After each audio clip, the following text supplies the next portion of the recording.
So in today's video, I'm going to discuss the 4 basic items you need to get started with a YouTube studio, why I use them as a filmmaker, and why you should use them if you're just starting out. And by using them turns a room/office into what you see behind me to something like you see here. More on that after this.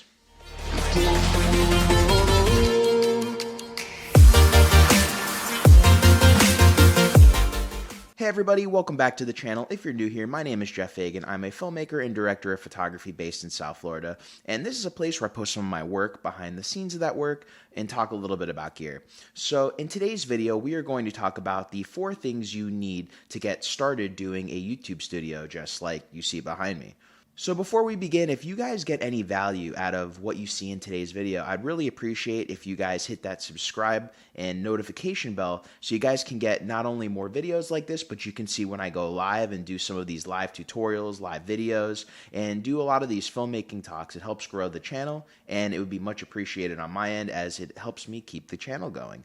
So anyways, let's talk about the 4 things that you need to get a studio going like this. Some of these things are going to kind of seem like a no-brainer to some of you filmmakers out there, but there are a lot of people who want to start a YouTube channel and want to do a studio, not exactly like this, but maybe something like this, and they really have no idea. So this is who that video is for. If you're a filmmaker, you may get some value out of this, as far as I'm going to be talking about some budget type items and why I use them as a filmmaker for this YouTube setting.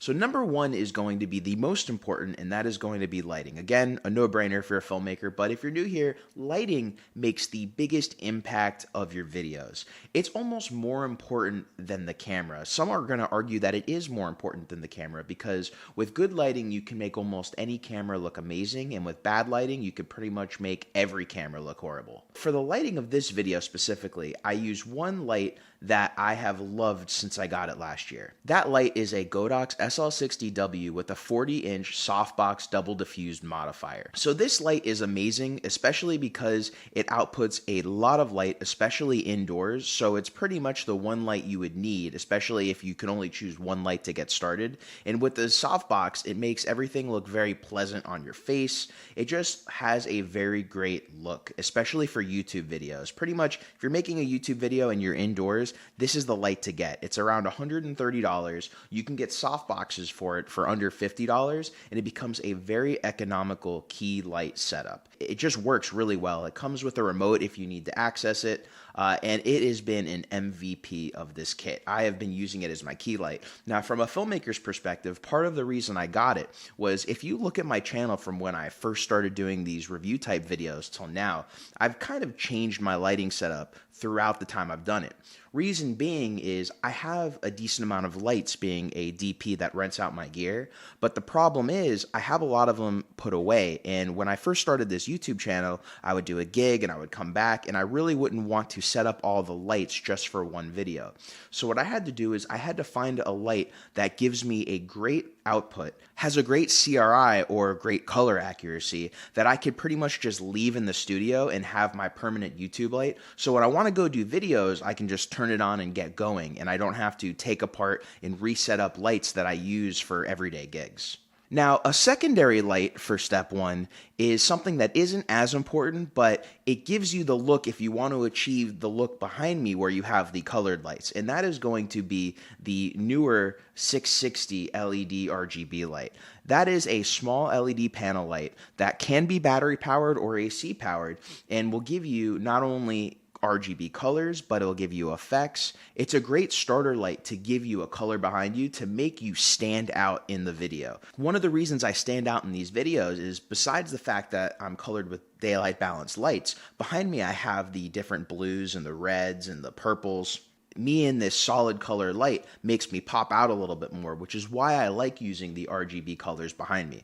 Again, this isn't something that's necessary, but if you want to pop out a little bit more and you have the budget, I would recommend that Neewer RGB LED panel, but it is absolutely not needed, and you can get started with just using the Godox SL-60W. Now, just to let you know, I do use a fill light as well, which is coming from right here, But you actually do not need a fill light. This is something that is a preference of mine. You can actually use a bounce as a fill, which means that you could take a light and you can use some kind of reflector and bounce it in. And I'll have a description for all these different options in the link below. So moving on from lighting, the next step is going to be the camera. So the camera that I use for these videos is actually a Lumix G7.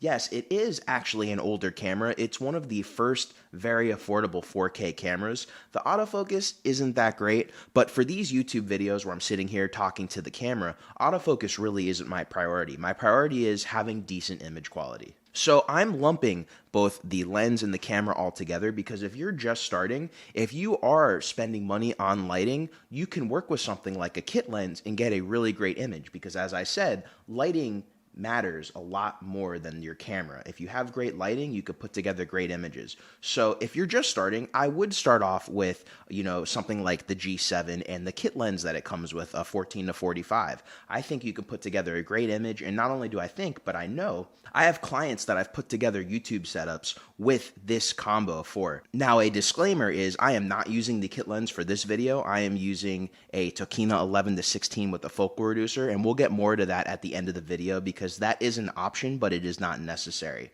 So the Lumix G7 can come in between $300 to $500 if you look on the used market or the new market on Amazon. It's going to be over $500 with the kit lens, which again, if you don't have any micro four thirds lenses, I do recommend getting the kit lens if you're going to be investing in lighting, which you should be. And you could start off, get a really, really great image and get started making YouTube videos now. The cool part about the Lumix G7 is it shoots full sensor in 1080 and it shoots slightly cropped in 4K, but the crop is a lot more negligible than a lot of the other Lumix cameras that have the 4K crop. So I actually really enjoy using this camera. The other thing is there's actually a quote-unquote hack that can be done to this camera, and it's not really a hack, it's really a button combination, and when you do it, you can actually get rid of the 30-minute record limit, which is really, really cool. So when you do the button combination, it really only works to get rid of the recording limit in the 4K modes, but me personally, I shoot in 4K because a camera like the G7, when you shoot in 4K, you're getting the best image quality out of it, whereas when you're shooting in 1080, they do severely limit the bitrate that the 1080 is, so you get much cleaner 4K than you do get 1080, and that's why I stick with the 4K on this camera.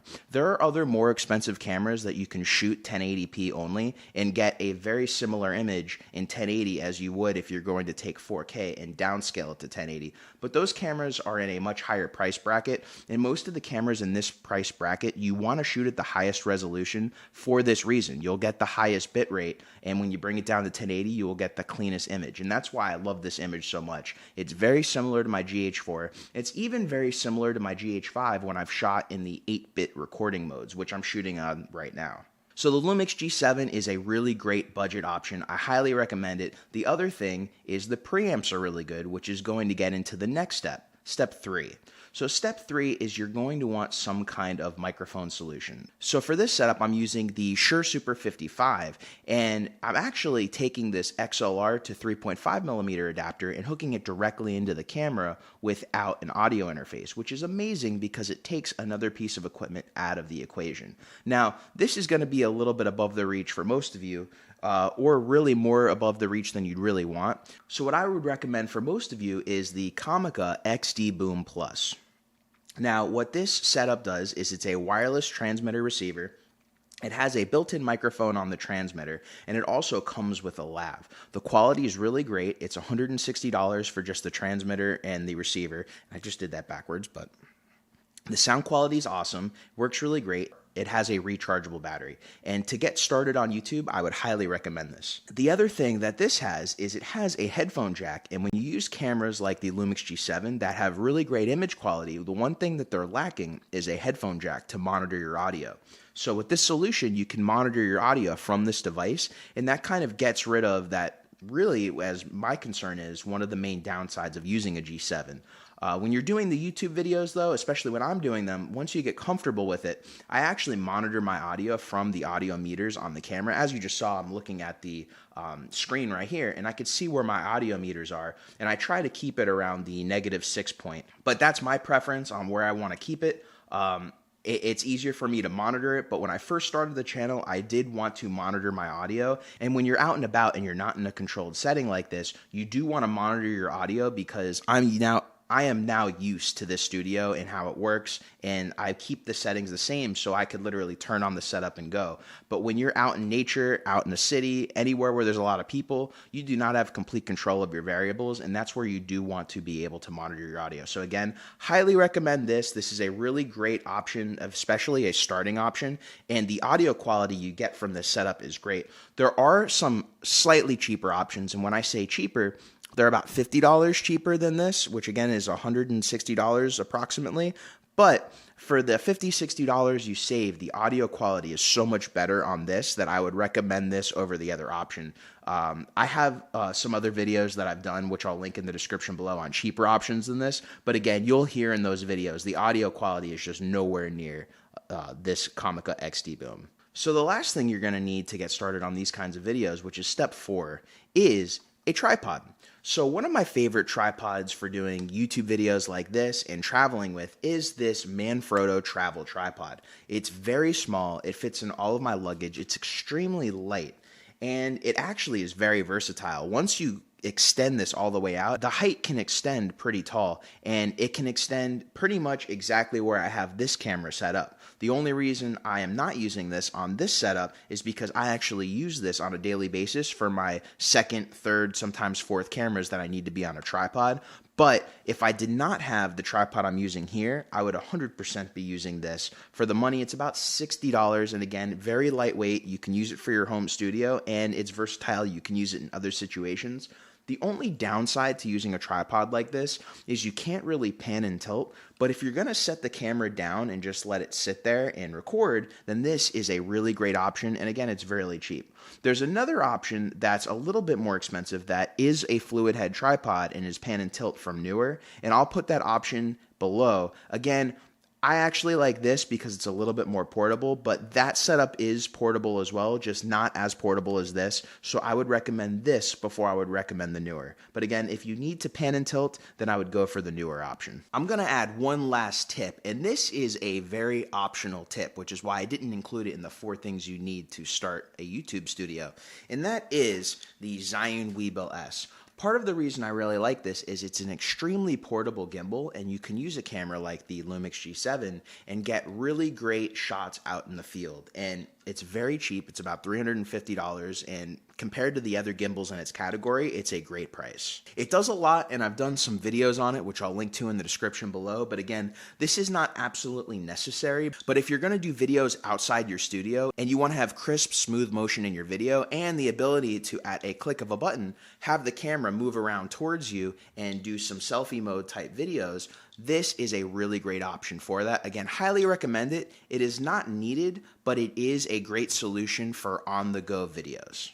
So that's going to be it for this video. Again, this is a video coming from a filmmaker's perspective on some of the equipment that I use and why I use it. Again, I chose a lot of this equipment because it was cost effective and I could leave it in the studio, but it is really great equipment. So if you are trying to use it for more than just YouTube videos, you can use it for more than just YouTube videos, but it is a very cost effective way to generate great YouTube videos for a small amount of money. The entire kit without the gimbal that I mentioned is under $1,000, which is really great to get started. And again, I have all the links in the description below. And if you guys have any questions, please feel free to put them in the comments below if I didn't go over it. Again, this video is really just to help anyone who's just starting. And if you aren't just starting and you're trying to see what I did for the YouTube studio, well, thank you for watching. And one last thing I'll mention is I am using different LEDs behind me.